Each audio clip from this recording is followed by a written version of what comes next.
புதுச்சேரி தொழிலதிபர் கடத்தலில் தொடர்புடைய வங்கி மற்றும் வருமான வரித்துறை அலுவலக ஊழியர்கள் உட்பட 10 பேரை போலீசார் கைது செய்தனர்.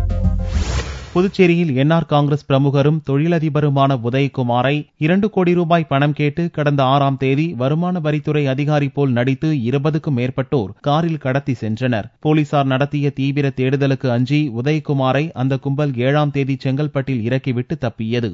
இது தொடர்பாக சென்னையில் புதுச்சேரி தனிப்படை போலீசார் விசாரணை நடத்தினர். விசாரணையில் உதயகுமாரை கடத்திய சென்னையைச் சேர்ந்த பழனி, சந்தானராஜ், அந்தோணி ஜார்ஜ், சசிகுமார், செல்வம், மார்டின், திருவண்ணாமலையைச் சேர்ந்த சரவணன், பிரேம் மற்றும் சுரேஷ், முத்துக்கண்ணு ஆகிய 10 பேரை கைது செய்தனர். அவர்களிடமிருந்த 4 சொகுசு கார்களையும் பறிமுதல் செய்து புதுச்சேரி கொண்டு வந்தனர். கைது செய்யப்பட்டவர்களில் அந்தோணிராஜ் சென்னை வருமான வரித்துறையிலும், சரவணன் திருவண்ணாமலை அரசு வங்கியிலும், பழனி மீடியா டுடே என்ற வார பத்திரிகையின் ஆசிரியராகவும் பணியாற்றுகின்றனர். நம்ம இந்த மாதிரி தூக்கக்கூடாதோ, இன்கம் டேக்ஸ் ஆபீஸ் மாதிரி நம்ம நடிச்சுட்டு நம்ம இது பண்ணோம்னு சொன்னா அபிஷியலாவே நம்ம பணம் புடிங்களா அவர்கிட்ட அப்படின்னு பிளான் போட்டு அவர் என்ன பண்றாருன்னு இன்கம் டேக்ஸ் டிபார்ட்மெண்ட்ல வேலை செய்யற ஒரு ஆண்டோனி ஜார்ஜ் அப்படின்னு ஒருத்தர் இருக்கிறாரு.